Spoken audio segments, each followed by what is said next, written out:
People, my name is Destiny Porter. I also go by the Empress D, and I am doing this live today on behalf of the Purposely Awakened magazine. I'm so excited because today we have Trey Williams with us. He is an award-winning producer, writer, director, and actor. So I'm so excited to be able to speak with him.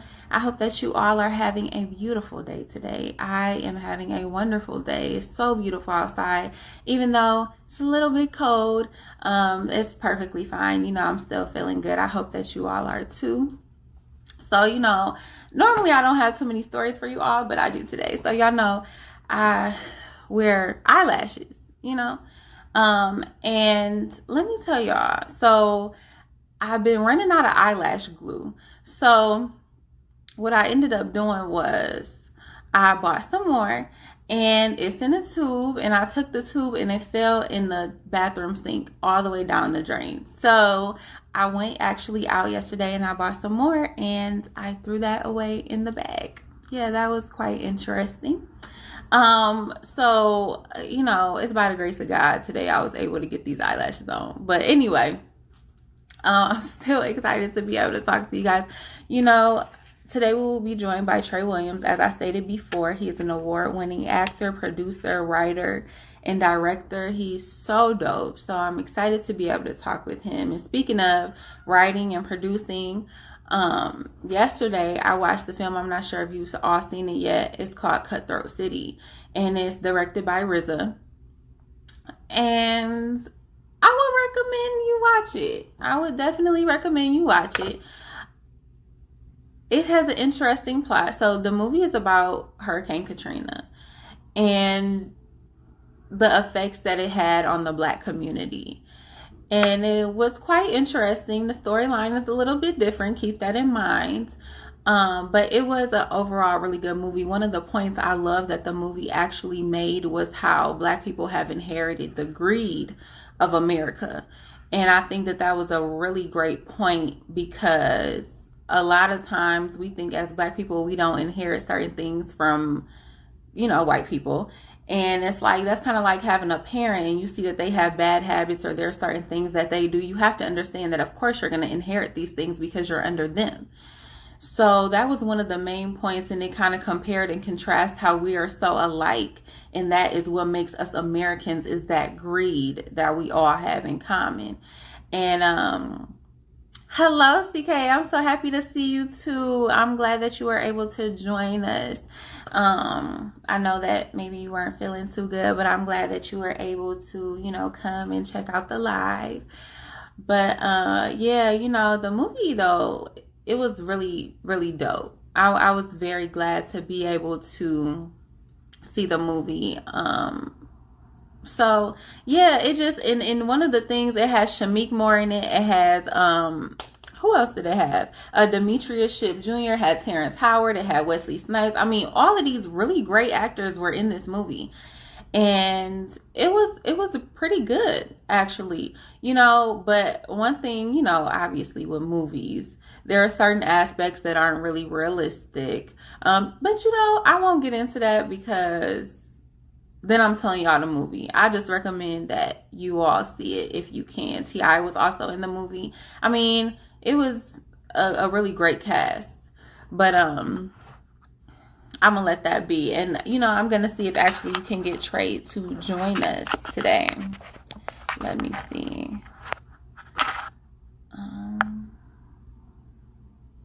And thank you all for being so patient.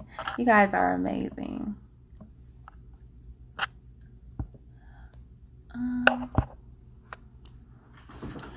Yeah, I'm still, like I said, y'all, I'm still bringing out the fall clothes. I'm so excited for fall. The really great thing is, though, in Michigan, let me tell you, it gets so cold. And I always tell people, I remember when I was a kid and I used to go trick-or-treating, and literally, like, we didn't have to wear coats when we went trick-or-treating. Like, it was hot outside, and that was October 31st. Now, around that time, it's like really cold. So I'm so excited. Okay, so we have Trey with us. So I'm just going to connect with him right now.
Hello? Hey, I couldn't hear you at first, but I can hear you now. How you doing? Okay, perfect. I'm good. How are you? Good morning or afternoon, I would say. Yeah. Yes, absolutely. Absolutely. My name is Destiny Porter. I'll be doing this live on behalf of the Purposely Awakened magazine. I'm so excited to have you. So can you please tell myself and the viewers about yourself and what you do? Yeah, my name is Trayvon Williams, but I go by Trey. But I always just say Trayvon Trey Williams, but really Trey. I don't really like Trayvon, so I go by Trey. My whole life. But anyway, yeah. So I'm a producer, writer, director, just overall creator. I love being able to create content, black content for sure. That's different. You know, it's very hard in this space to create something that hasn't been done. But for some reason, I've been very blessed to have that gift to be able to see things years before other people see it. So like I create very futuristic type of content. I'm able to look at markets and say, man, this guy's great. I see something great in him, so let me just create it instead of even without even getting permission. Most times, I'll just create stuff or write a script, and I'll be like, he's gonna like this. I just know God gave me this gift, so every project that I Mhm. have done or I wrote, I have a dream about it. So it's hard. I wake up and literally remember the entire project, so I just write it down like that, and I have a real true gift. So yeah, I'm writer, director, producer, and creator from Houston, Nice. Texas, from Fifth Ward. Now living in LA. I did live in Atlanta for a year in the beginning of my career, and I moved to LA. Mhm. What inspired you to relocate? Because Atlanta has a really good audience there. Yeah. But I think a lot of this to do with Tyler Perry. But I think when I worked with Tyler Perry at the time, like this was like 4 years ago. He had the studio, but it wasn't announced. He had already bought the Army base. Because I remember I had shot. That's what ended up making me move to LA. I shot the pilot with him for If Loving You Was Wrong. So that's when I was like, Mhm. okay, my agent was like, yeah, people in LA starting to call, it's picking up, you're getting a lot of interest. I think you should go to LA. And this is very early on in my career, but like I tell you, since I first started this in my career, like I've been getting lead role and big role opportunities since I started. I'm like, man, even with no experience, I was like, man, it got to be something about me. Like it's like my purpose, almost like my purpose found me type of thing. So after I filmed Tyler Perry, that's why I moved to LA. It wasn't to me, it wasn't as booming as it is right now. I didn't really like Atlanta, to be honest. Yeah. Yeah, I wasn't really a huge fan of Atlanta. I can understand. I can understand. And so, what inspired you to get into film in the beginning? What inspired me to get into film was I really moved to Atlanta because I was going to a school called Jarvis. This is HBCU in Texas, and I was playing basketball. So what I did was I transferred to Clark for a semester to play basketball. When I got there, I really just didn't like it. I was like, I'm kind of over it. I've been doing it all my life. Like I want to do something different, and I always wanted to do print modeling. For some reason, I thought I was gonna be like the next Tyson Beckford for whatever reason.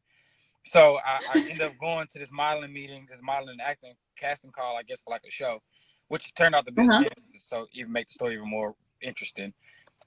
Is that when I got there, a guy by the name of Robert Creighton was like, "Hey man, you an actor?" I was like, "Nah, but I try. How much they paying?" So it started off as a joke, and then he gave me a script, and he kind of told me what to do. Gave me about 15 minutes, came back, and I killed it for everybody. Everybody was like, he was like, "See." And I was like, wow, because I already, once he gave me those few notes, I was able to, I can resonate with that character. And I was like, damn, and I think for me too, I'm a Gemini, so I'm naturally could be a million people. So I think that also it's another gift that I have. Um, well, that's how I got into film. I never grew up wanting to do it. I never thought about it, but I did do music. So in college, I used to be shy to do stuff in front of people. So I knew like, for me to be in this business, I can't be shy, of course. So I used that school, my college, as a platform to break out of my shyness. So I started performing. I started out very bad. Like that college is like Showtime at the Apollo. Like they'll boo you. Like it was bad. Like it would be really bad. Like yeah, no, they'll really boo you. Like or they'll talk while you perform. It'd be bad. So I went through all of those stages, but I knew I had to keep doing it if I really wanted to be in this business. So even though I don't do music right now, like want to be a tour artist and all that stuff, I use that as to not be afraid to do stuff in front of people. So I just use what I had at the time, and I end up, and as you know, I conquered that, and they started asking me to perform at everything. So that's how I Got got you. into it. Nice. That's really great. And so, what inspired you, or did you always aspire to have your own film production company? Oh well, no. What happened was, so I was in LA, and me and my friends, they have some shows right now, like Woody, JJ Green from Greenleaf, and Haha Two. Of course, Woody. Me and a couple other friends, we were like, we have a lot of talent. We just like waiting on people. Me especially. Like I'm not waiting on anybody. I'm present an idea to you. But if you don't do it in an amount of time, respond to the time I think you should do it, in respect for me, I'm gonna do it on my own. I'm gonna get it done with or without you. So that was all about my mentality. So we created a show called Autographs, which ended up getting like 30 to 40 to 60 views. This was like years ago before people was even doing it. So people were really interested in that show. And what happened was we needed a company to make it sad. We needed a company. So I started my company like that because we got tired of waiting on people. So that was my first project. Even though it didn't come out, we put a lot of big people on that show that you would know. Like, it's just pretty incredible to see the talent. And even then I had them on the show. A lot of them was their first show. Like, that was Woody's first show. I remember us working with him and seeing, like, very early on in his career. Like, I had him in an acting class, and I said, "Dude, you are incredible." This one, he was just a dancer for Chris Brown, and people wasn't really Uh-huh. giving him opportunities. And I seen something great in him. I said, "Man, I'm working on the show, bro. Like, I think you would be amazing. I'm making you a lead." He's like, "For real, bro?" I was like, "What's up?" So we ended up meeting with him. I showed him everything. I made him a lead. I overall everybody else's decision because they didn't want him to be the lead because they didn't really know. Like, he got followed, but can he act? I'm like, I got tired of him trying to negotiate. I said, I'm paying for this. Yeah, he's gonna be the lead guy. So let's move on to the next thing. But I believed in him. I seen this in him, man. Like, and me and him talk to this day, and it's incredible to see how far he came. And I'm very, very proud of him, man. Like, everybody, JJ's doing great. Everybody's doing good. I don't know if you ever heard of Eastside Ivo, but he's Mm-hmm. pretty big. Yeah, I'm the first person he ever auditioned for. He flew from Atlanta to audition for me, and it was very rough. But instead of me judging him, like, I basically, with me, I ain't gonna lie, like, I handpick almost everybody. Even this new movie you about to see that me and Tamara do, I handpicked everybody. Like, I have a vision. When I write or direct, I have a vision for the people that I imagine for those roles. So I handpick people. I'm very hands on. So everybody from that show, Kima Russo, she was known for fitness, but nobody knew she had an acting background from high school. But I did my research, so when she came and auditioned for me, that was her first audition. Like, so with Eastside Ivory, he came in with 20 people. It was loud. It was real hood. I was like, no, I didn't judge him. I was like, I know you're young. He was very insecure. He was like, well, I know you probably taking me serious. I said, if I didn't take you serious, I wouldn't have called you down here. So he would even fly. I had people flying from Atlanta to film in LA with us, man. It was like just off the respect of the hard work. So I've been at this for a while. These are some of the Yeah. gems that nobody has gotten yet. So I'm just, just talking just so he can. Appreciate that. I definitely appreciate that. And so, with you being a writer, producer, an actor, a director, I know that's a lot. And me and my sister, we were just talking the other day about how people like Eddie Murphy do these type of things. So, what does that transition look like to having all these different hats at one time? Oh, it's a lot, man. But I think you got to take it step by step. And for me, I don't know if y'all mom work like mine, but I'm all over the place. Like, I could be writing the script or working on something, and then boom, another idea pop in my head with the characters and everything. Like, so I mean, I'm just easily inspired, man. So for me, I take one step at a time. I try to. But most of the time, I work on the treatment. Once I knock the treatment out first, everything else comes like this to me because I know what the Mhm. characters look like. I can work right on the script. So I mean, like I said, and then the directing comes after you write the script. But when you write the script, I'm imagining how I can direct it. So I put little notes in my script. So I'm very descriptive in my script, which is why I think people like the way that I write. And I really write. I never was taught how to write. I was just like, man, I don't like waiting on people. So I'm like, I'm gonna figure this out. So I write how I feel, to be honest with you. Like, I learned I don't need to send to my script to 50 people to get their approval. Like, I like it. I can get a cast. I do the producing work. I don't really need anybody's approval. Like, that's one thing I learned from Tyler Perry. So he write what he want to write. If you want to be a part, you'll be a part of it. Like, I don't need, because everybody's gonna have their own opinion. But as long as I'm happy and content with the message I'm trying to get across, then I'm cool. Absolutely. I can definitely understand that. So does that do wearing all those multiple hats, does that get overwhelming at all? Yeah, it does. It gets overwhelming, but see, now I have a team. The first 3 years I did this, it was just me. Like, I literally would do these projects by myself. Like, I Mhm. would write it. I'd be like, I don't have the finances, but I'm not gonna make an excuse. I'm gonna figure out how to do this myself. And like I said, being an actor first really helped me out a lot because I got to see how sets work. I started off as an extra. I really learned everything. Like, I didn't skip any steps, so I was able to really learn everything. But I wasn't an extra very long. Like, I would get bumped up in cast almost every production I ever did extra work for.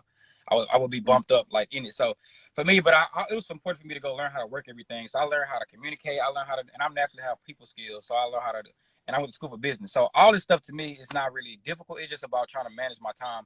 Like, now I have a line producer. My hardest part was once I got a team was trying to let people do their job. Cause I Yeah. move fast, man. Like, I legit just don't like, but it's not always a good thing. Like, sometimes I'm like, man, I gotta get this cast today. Like, I gotta get this done. I gotta get this done.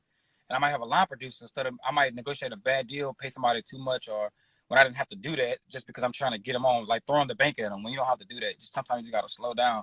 So I let my line producer do that. I let my assistant do their job. Like, I really have people in place now Like, so it doesn't, it's not overwhelming. But yeah, it's definitely will get overwhelming to me. Like, I probably do like 7 interviews. I do a lot of interviews a day. I do a lot of different stuff through the day, but I figure out time to really be able to put it together. Absolutely. Well, that's great.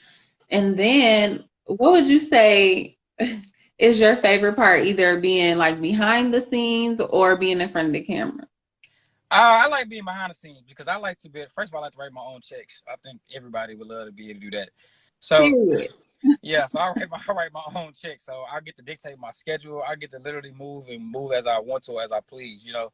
Um, and I'm able, like I said, I'm able to be able to space out the stuff that I want to do. I can say, no, I'm not doing this for 2 months, or I'm going to work on this script. I'm going to go to a cabin for a week and work on this. I don't want to do anything else. Like, I'm able to do all that, man. That freedom is the best. It's the best part to me. And what was the other piece of the question? I'm sorry. Oh no, I was just saying, which one is your favorite, either being behind the scenes or being Oh in yeah, front of the camera? behind the scenes. Also, I love giving opportunities too. That's my number one thing, and also being able to work my own schedule and do stuff like that. I love to be able to say, hey, I'm going to give you a chance, even though you probably haven't had the role. I want to be the one to give you the opportunity because I see something in you. As long as you can take direction, I want to be able to, I can see something in you. Like, I'm the type of guy, I like to practice what I preach. I hate when people always use the same people, recycle the same people. It's like so many talented people. I do know the Yes, finance thing, the networks, you got to have a guarantee, this and that. But sometimes in the 90s, they used to break talent. Like, they used to break talent, man. You still can do that, bro. You still have leverage, but so people in our culture are so like hung on not losing the resources that they have that they willing to just sacrifice the creativity. It's like, man, now like, bro, give people opportunity because you like people win awards. You don't have to have an Oscar cast all the time, and you don't always have $1 million budget. So you have to be able to really like know what goal you have in mind. Like, I don't care if I like the talent, you audition and it fits. I'm gonna give you opportunity. You'll see in this new movie we're doing. You're gonna see a lot of new people surrounded with social media people, a couple of social media people that can act and telling you've seen on shows before. absolutely. That's awesome. And I'm glad that you recognize that, because even, I watch with my family certain movies and I'm like, dang, she was just in such and such and he was in this movie. And it seemed like, at least more towards the early 2000s and the 90s, like Black Hollywood was really small. Like everybody was in, the same type of movies. So I'm glad that that's something that, comes to mind and that you're willing to give people an opportunity. And so speaking of your film, what is your ultimate goal when you create them? My ultimate goal is, like I was saying, I like to say this first, is not to win awards. I don't create for awards and all that stuff. Like, if it comes, it's cool. Mhm. I just always want to create something that, because I have this idea and I love seeing it from the beginning to the end. So my whole Right. thing is just being able to see a project build and really be able to be like, wow, like we started from scratch and got it to this point. I want to get the story across because every movie and every project that I write, I always have a purpose. If you pay attention to the films, even if you got to watch it a couple times, I drop a lot of gems and a lot of relatable stuff and a lot of conversational pieces that I think that is almost like having therapy inside of the in my scripts in a way. Yes. Yeah. And that's awesome. Speaking of, I'm glad that you brought that up, because I know that you did a film on domestic violence called February's Pain, and you also did a documentary on child sex trafficking. So why is it so important for you to shed light on those issues? Oh, so isn't we haven't shot it yet. It's in development. We already have the treatment and the script is almost ready. But we sent it to some networks just to see this based off the treatment because people wanted it. The original story went viral in 2015, so they had already knew about it. But the girl that it's based on, was too sick to do the deal, so she ended up coming to me about bringing it to life. Because she actually is from my neighborhood and she went to high school with me, which is crazy. So she ended up Mm. finding me and reconnecting with me to get for help to get it done.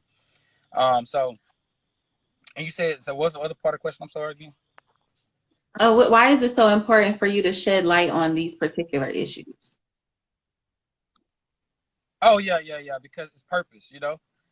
We need to be able to shed light to a lot of these different issues, man. Like I said, it's like, and I'll tell you from the sex trafficking stuff so far that we've been developing with Tamara is that, man, it's heartbreaking knowing all the stuff that I know now. I know way more than I thought I knew from the beginning. Yeah. Like most of the victims.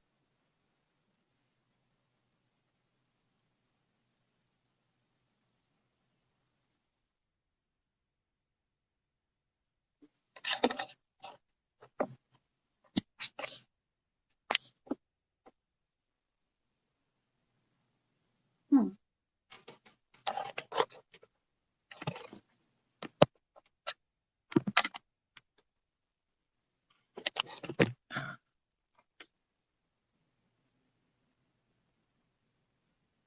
Can you guys?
Okay. Can you hear I was me? trying, yeah, my phone had overheated, so I had to come get the key to the car so I can cut the car back on. I'm sorry about that. No, no, you're perfectly fine. Can you see me good? I was actually coming up. I just wanted to let you know, I know we live. I was coming up. Tell you, can you give me 2 minutes? I'm literally finna run to the car. I'm sorry about that. It was hot in there. Absolutely. No, actually, like 1 minute, like maybe like 60 seconds. I'll be right back. Okay, that's fine. Okay.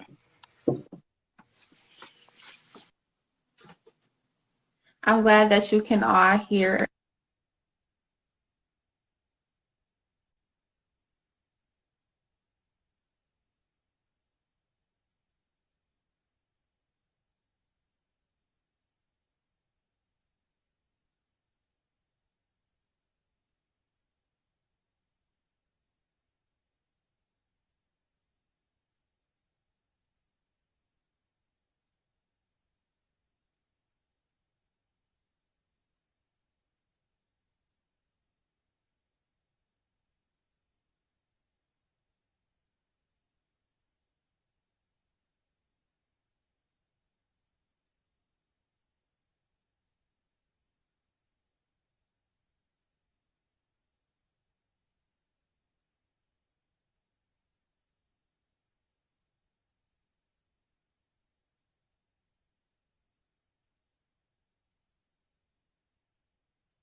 Okay, can you hear me?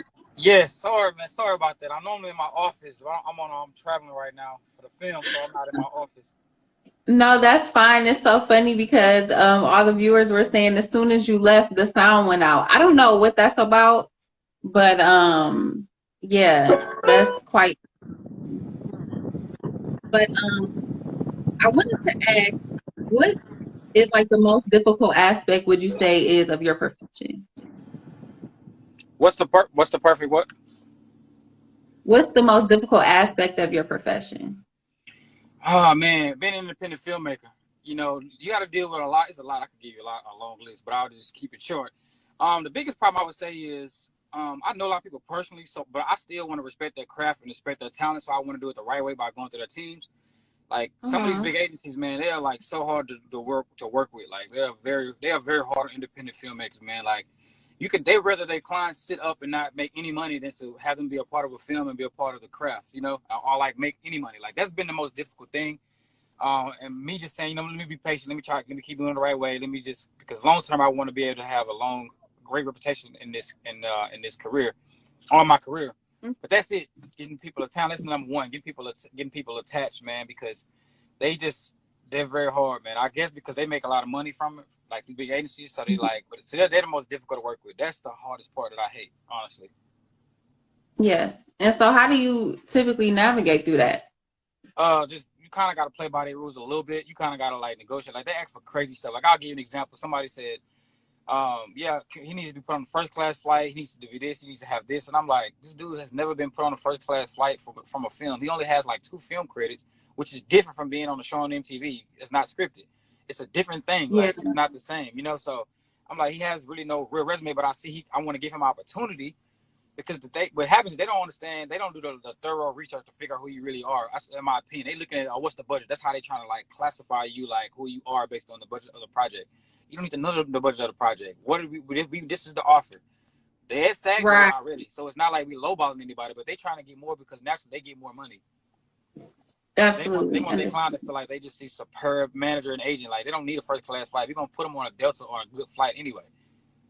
Mm-hmm. Have to be in a 5-star hotel. No, it don't. 4-star is okay. Like these people have like it's just that's the part that's very annoying. It's like so a lot of time I've seen I'll be like, nah, like no, we're not gonna do that, but we'll give them a good flight like Delta. Like you gotta put your foot down and be stern too. And give them deadlines because they'll make you wait 2 weeks. Like they don't really care. Like it's not urgent for them. That makes sense. Wow. But I eventually get it done regardless. I end up getting it done. So don't at the end of the day, it get done. Yes, I can see. That's awesome. And so I wanted to ask, what is the most satisfying part of creating these films? And so far, what has been your favorite film? The most satisfying thing for sure is just getting them done. As you know, it's like 85% people don't get their projects finished. So for me, just getting them done. Like I after we did autographs, one Woody and JJ and the other and Eastside Ivo and Kima, I didn't like how I felt. I spent like over $10,000 of my own money and which ended up making me end up living in my car because we had a whole plan to get it picked up. I had the whole situation set up, but we never finished the show. So I didn't like how I felt. So I said I'm gonna pray so hard before I do every project, and I'm gonna finish it. I don't care if it takes me 6 months, but it's gonna get done. It's gonna get finished. So Right. even if it's not the best of my quality of like what I like, because people care about can you finish and can you go through the trenches with them? Can you get it done? Yeah. That's the goal, you know. So that's been the most satisfying thing. And my favorite one so far, I would have to say, we ain't even shot it yet, man. It's gonna have to be it's either a sex trafficking documentary because that's gonna really shed light in a lot of information. So that for that reason, but fun, it's gonna be this Quay movie that we getting ready to do. That's gonna probably be my favorite because it took me a year and I literally spoke that into existence. Like I literally just created this thing, like this machine, this franchise, and we had to go through all these steps to even reach him. Like it was just crazy. So to see where we at right now, you'll see the announcement. You're the first person to know, but the announcement is probably going to come out through Deadline of Variety probably sometime next week because they emailed us about it already. So that's going to be huge, man. Like I'm very, very excited about that. Awesome. Well, I'm so excited for you. Congratulations. Yeah, thank you. We already in 2022 right now at this point, honestly. Yeah, I hear you. I definitely feel it. So I know that you've also trained like numerous student actors. What is that experience like? Yeah.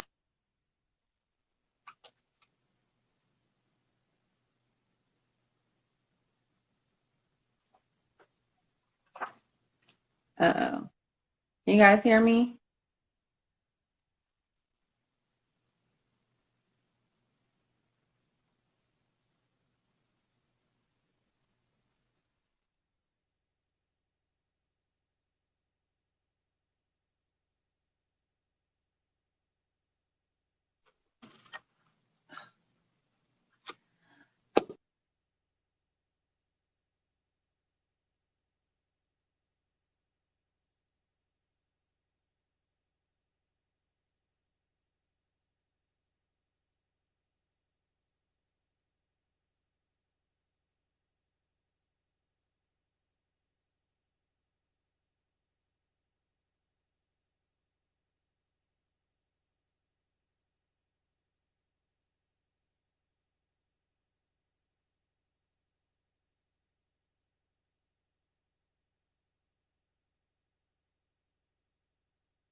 They can't hear you when you was talking. I couldn't hear you. Oh my, I don't know what is going on. I'm so sorry about that. Oh no, no problem. And can you hear this AC in the car? Because I literally had to cut it on because my No, phone keep overheating. Okay, because I'm like, this no, is boring. This is a great interview, man. I'm sorry that it's man like this is no, great. thank you. Thank you so much. And I don't want to keep you too much longer. I do have a couple more questions though. But yeah, tell me what that experience was like working with the students. Oh yeah. So that project, oh my god, was the hardest. Well, no, it wasn't. This is the second hardest project that I've ever done. So I'll give you the rundown on it. It's exciting. So everybody knows. So I had went to Jarvis, the school I applied for. I ended up going back to Jarvis again. But what I did was I had online classes so I could still live in LA. But my senior year, if you know, like you have to be on campus. So they was gonna make an exception for me, but I was like, you know what? Nah, like, and this is crazy. This at the time I'm auditioning 4 or 5 times a day. I'm like, man, everything is going so amazing. But I made a decision to go back and finish because I see the way my career was going. I'm like, man, if I'm start booking all these stuff that I'm auditioning for, I'm not gonna have time to go back and finish. Years gonna go by, and I want to teach my son about finishing and completing things. So I put it on hold. Which is people like, man, you crazy? I'm like, nah, but I gotta get it done. I gotta get it over with. LA is not Hmm. going anywhere. My going where I am, who I am, you know. So what I did was I went back my senior year, and what I did was I got involved. I said to myself, I can come to this school and just sit in this room and not talk to anybody, and just work on my school and let it fly by. But I said, you know what? I want to make a real change and a real difference. So our school doesn't have a film program. So I said, you know what? I think that's it. Like that's what I do. It's natural. So what I did was I had a meeting with the cabinet of the college had a meeting at the cabinet with all the staff members, and I presented an Hmm. idea, and they have promised to give me $5,000 to help me finance it. They didn't do it, so I ended up financing this myself. And I was like, you know what, this is a great opportunity to teach these kids something, so they need an outlet, you know. So what I did was I Hmm. trained. First of all, before we get to the training part, let's talk about how the auditions. I had them audition. I did like I was auditioning people in the lobbies. I auditioned people in their dorm rooms. I had auditions in the auditorium. Like I really needed to cast this. So what I did was I wrote the whole 8 episode script, and over Christmas break. When we came back, I had to meet with them. I had to talk to the attorney. It took me like 2 months. So they ended up approving me to do the show, but then they gave me a month to do it with inexperienced people. Wow. So it was crazy. And what we did was, you know, if you look at my Instagram, you'll see it. I have actual what we're watching on what you guys are watching. It's condemned series. I actually shot a documentary at the same time that I shot the show. So I have a lot of the footage, a lot of the stuff, and the process of what it took to get that done, which I hope. So what I did was I had to train them. So not only did I have to cast them, I had to stay up to 5 o'clock in the morning training them, doing one-on-one lessons with my lead actor, and I had to do recasts. I had to figure out chemistry tests. I had to literally do all of this stuff, and I had to really trust my intuition and my gift. So when you watch it, the chemistry is so amazing through the thing. You would think that they had experience. A lot of them is their first time, and I think if you watch it, it's incredible to see their talent, man. Like a lot of them quit on me. Um, Man, it was crazy. Like I spent my savings to shoot this show, and I had my friend Mike. He's been in some projects with me before. He came out and helped finance the project as well. You know, without him, this project would not have gotten done, man. Because we didn't have my regular staff. So that journey, man, I had to go to therapy when I finished with the show. I had like when I graduated, I had to leave. I literally had to shoot another scene right after I walked the stage. Like it was. I don't know if you're talking or it's froze on you or you. Oh, yep, I can hear you now.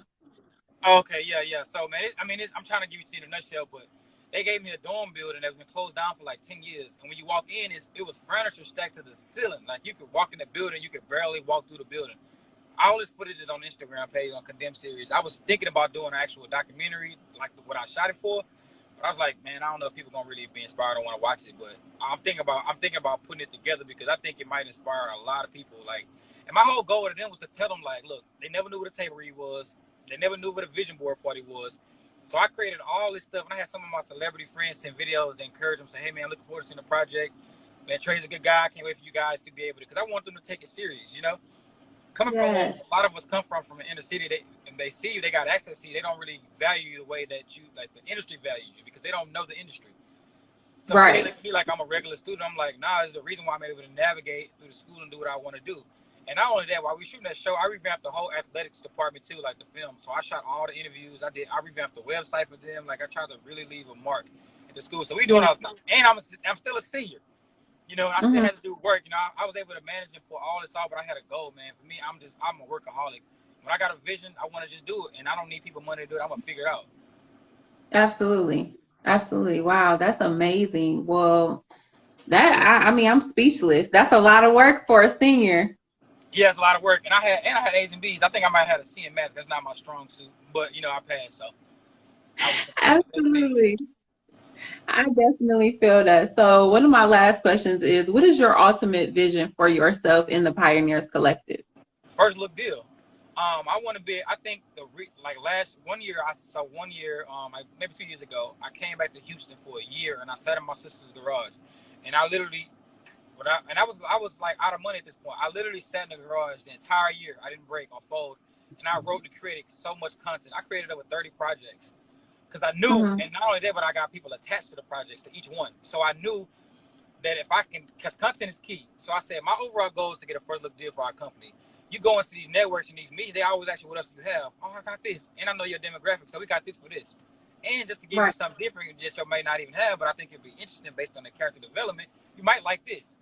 So I'm going in these networks and these places, I'm overly prepared. So I got so much content that is crazy, and I'm still creating content. That is So that's awesome. my goal, the first look deal, to have a home. Like I know it's gonna come before the end of next year. Like I would say in the middle, really. And then I'm doing all this with no agent. Like I do all this stuff purely off just the relations that I have and using the resources that I have. Everybody say the same thing. They love my energy. They're like, now we want to work with you, bro. Like we just want to work with me because they see how hard I work. I'm gonna get it done. I ain't gonna lie. I'm not gonna lie to you. Like I'm one of them people, especially coming from Fifth Ward, where I'm from. We already written off already. So for me, I'm already having a chip on my shoulder. Like, oh yeah, like. It's gonna get done. Don't worry about it. Like, want to be a part? I'm gonna come to you because I would love to work with you. But if you don't want to do it, I don't ever want you to feel like this is contingent upon your vision. It's like this is my idea. God gave me this vision, and a lot of time when God gives you the vision, everybody don't see it. Yes. So as long as I see it, everything I created, I got a whole plan for it, from the cast, from the network I want to go to it with, a connection at this network. Like I'm very calculated. I think it's a God-given gift, to be honest with you. I have a lot of proposals with business that people wouldn't even think about. Absolutely. Wow, that's amazing. So, what projects do you have coming out that we need to look out for, and where can we find you? Actually, if you got, I don't want to extend the interview, but I've been breaking up in between. So if you got any more questions, I love the interview. I love your energy. If you got any more questions, I would love to give more game. We can get to that last question, but if you got any more questions, I would love to answer them. I'm really enjoying the interview. So. Okay, absolutely. Let me see. Hold on. Let me look. I wanted to ask. I think, if I'm not mistaken, I think that I've asked all the questions. Well, I would say, what advice would you give, or what would you say are 3 essential things that a person would need in order to be a great actor? I ain't gonna even lie. I'm not that amazing of an actor. I'm cool because I got the look, and so I try to give advice on what I know. And I tell everybody all the time, like people say I'm talented. I know I can act, but that's not my strong suit. You know, I do it, but directing and producing is like, or producing I would say is number one, because I'm very great at putting things together and I know what I want to see. So acting wise, I would never I don't think I have the expertise enough to really tell somebody what makes them a great actor. I can tell you that I think you should be you. I think that you should make those characters your own. People love character development. And I can tell you, work on your craft, you know, because you can only be you. Who's to say was a great actor? Because really the only thing that separates actors between each other is the opportunity, really. Right. So, I mean, Absolutely. you like, a lot of times you don't get a role, it's not really because of your talent. You know, maybe you don't fit well with this actor, this lead actor that they want has a name, chemistry test, maybe you're too tall for that role, but your acting is amazing. So it's a lot of things that go into play with that. So I never tell anybody, like, you do what you do. You just become, as long as you're happy with what you do and you continue what you do. I always want to get better and keep training, but I don't want to give you advice on being like this amazing actor, because I'm not an amazing actor. Now I feel like I'm a phenomenal producer. You know, and I feel like I'm a great writer in my own right, so I can give my advice on that, like some steps that I took. But as far as acting wise, I can't really give you, a solid answer on that. I can just give you a couple, notes like I just did. But. Understandable. So then, what advice would you give to young adults who would like to get into film production? It's very hard to come by true mentors that really want to teach you and want to see you win.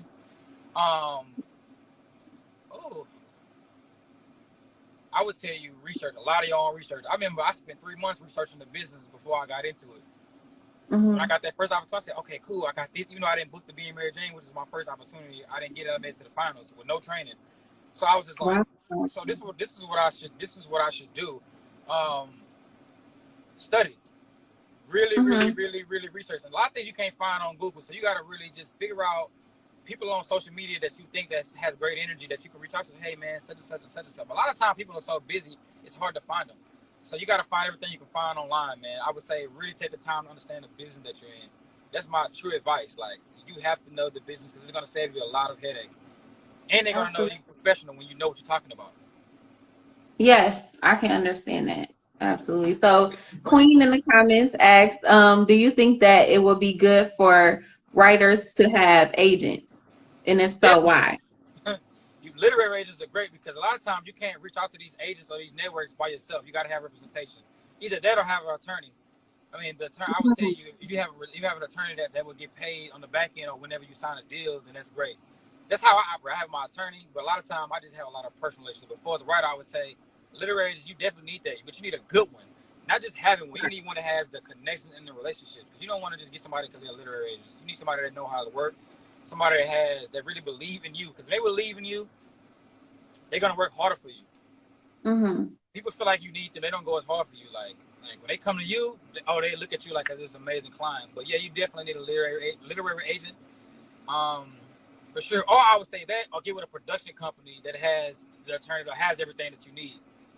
Because you can go in as a writer for the project. You can go in and attach to a project. Like they may have projects that need you to write. So you may not get your own particular project off the ground first, but to get in the door, you need to have. Oh, she said, what kind of attorney? Entertainment attorney, definitely. Okay. So yeah, I'll tell you another thing is to get with a production company that has those things and that has these ideas but they don't write, because every director and every producer don't write. So you have an opportunity to get in with them like that. And if you're great like that, they'll want to have you on long term, and they have the relationship. It's a perfect opportunity. Absolutely. Wow, that's awesome. Thank you so much for that information, because I didn't know none of that. So I really appreciate that. And two, I wanted to ask, what brought you to the name Pioneers Collective? What inspired That's a great question. So my parents are always on me about going to church. I think I'm one of the most like the millennials, like we don't necessarily want to be kind of stray away from church or whatever, like kind of strayed away. So for me, I'm very spiritual. So for me, I got it from church. I went to Atlanta one time, and the pastor was talking about pioneers and settlers. Pioneers always search for greatness, and settlers are content, so they'll never mix. So I'm not all about the title of my company. I'm about, we all know our jobs, we all know our position. So I don't throw that CEO title around. We all have a job to do. We come together, we work together to get where we need to be. It's for one goal. This is where the collective came. And pioneers is we always searching for greatness. You know, we all want to be great. We all love great. So that's the mentality like, where the Pioneers Collective came from. I love that. That's very dope. I like that a lot. That is awesome. Oh my goodness. Well, you know what? Once you come out with a new project or whatever is going on, we definitely have to reconnect and get another interview in, because I really do enjoy this interview. This is awesome and it's very informational. I appreciate you. Yeah. Thank you. I always knew once I got a good PR team that people were gonna want to talk to me a lot, because I've done a lot of interesting things that most people wouldn't be able to pull off or wouldn't have the bandwidth to pull off. Because I think everything I'm telling you, just imagine nobody taught me any of this. And I've been in the business like 5 years, and I've learned all this stuff by trial and error, knowing, because it's very hard to come across mentors. Now I got a lot of them. Like Flex is a mentor. I got a lot of them. Like, they the ones that showed me how to be in the business. When I was filming with them, I would see, like, I say, they are nice to everybody. I see why they worked for 20 years. I see why they always going to work, because they don't act like divas and stars. Like, they really legit are just good people. And I realized I didn't have to change who I was in this business to be successful. Absolutely. I see something. She said, yes, PR teams are everything. Yeah, I will give you that. But I'm going to tell you this too. I was so determined to have a black publicist, a black woman, or black publicist, because I also feel like we don't have to go to another race to get what we need to be. Like, the content is going to speak for itself. Now, I have to tell you, I went through 2 or 3, and I got missed out of my money a couple times. One didn't do anything. One got paid money just to do a treatment that I could have did myself, because I ain't going to lie, I did my own PR work too. I act like I created a whole fake publicist email and everything, because I was like, that's how I got the interviews from a lot of stuff I did in the past, because I was the publicist too for my company. I just don't Mm-hmm. want to. I don't believe in excuses. I'm gonna figure it out. Like I don't care. Like if I need this, I'm gonna get it done. Absolutely, especially when you start off as a one-man show. This is stuff that you have to do, you Yeah, know? yeah, for sure. But see, what happens is too when you do that, you also know what you expect from the people you hire. Once you actually get the people, you know what you're looking for because you was in that space. So Yes. it's like I'm very hands on. They'll tell you, I email you 30 times a day. Like, no, go fix this one thing. No, it should say this. I know, like this is what it should do because I know if you put this, they're gonna word it like this.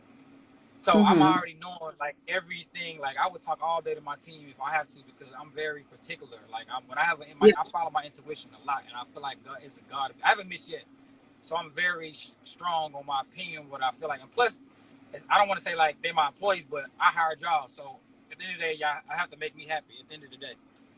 That's facts. That's absolute facts. I appreciate that and I understand completely. So please tell us again where we can find you, what your website is, because I looked on there and it's absolutely beautiful. So can you Thank please you. I'll tell us put it all that together. information? Yeah, yeah. So it's the pioneerscollective.com, www.pioneerscollective.com. And just the last thing I'll tell you. So when you look at our movie when it come on, you're gonna see the whole team pulling the wagon to get and it goes to a bridge. Yeah. And it's all it symbolizes. It's basically like what we got. No matter what we went through as a team, we made it to the destination, and it's all water under the bridge now. We got to the Yeah. final goal. So when you watch that, even that symbolizes a lot when you see it takes a team to get to that final goal. That's what the our intro of all our movies mean when you see it. You're gonna be like, wow, he said that. And to Yeah. answer your last question, what we got coming? So we have the sex trafficking documentary coming with Tamara. We have the Quay movie coming. It's coming next year. We're working on locking down the financier right now. That's probably going to be between a $1 and $3 million budget. We already been talking to a lot of people, and we got a distribution deal already in place from a Nice. huge company. I don't know if they're gonna put it in the write up. I'll just tell you, I'll just tell you Lionsgate. I really, you amazing. I love the interview, so I'll tell you Lionsgate. They offered us a deal, a Wow. distribution deal for the movie. But we have to Congratulations. thank you. But we got to put the financing up for the movie, so we're working on that right now. Oh my Um, God. we have, we have so many projects. I got a TV series called Happy Wife, Happy Life. It's it's a sitcom. And then we have one called Person of the Year. It's basically teaching black people about financial literacy, but it's a comedy. So it's going to show like what black people do when they get money, go buy cars and shoes. It's going to be very informational, but like dope. We got some stuff that you haven't seen before that the industry hasn't seen. It's going to be very, very crazy. We got like about 30 projects, but I don't want to like take too much of your time. But those are some of the most important ones that we have coming. Absolutely. Yeah, no, definitely. See, now that you told me all this information, because I didn't know all of this before. So now that I know, I can ask you a lot more questions. So we definitely need to get back in touch in the next couple months so we can see Okay. where you're at. Okay, yeah, man. This is great, man. You did an amazing job, and I really appreciate You. you said And we I did. appreciate you for working with me because I don't know what was going on earlier, but He's working with me thank too. My phone overheating, so he's working together. I really enjoyed it. I could talk to you all day. I got plenty of information. Absolutely, absolutely. Well, thank you so much. And to all our viewers, thank you for joining. If you want to know more about health and wellness or financial literacy and things of that sort, or if you just want to talk to people with like minds, please visit our Awaken Lounge, which the link is in our bio. And again, thank you so much, Trey, for joining us. And I look forward to talking to you soon. Yeah, thank you again. Thank you. So nice to meet you. Of course. Yes, it's nice to meet you as well. And you have a wonderful day. Okay, you too.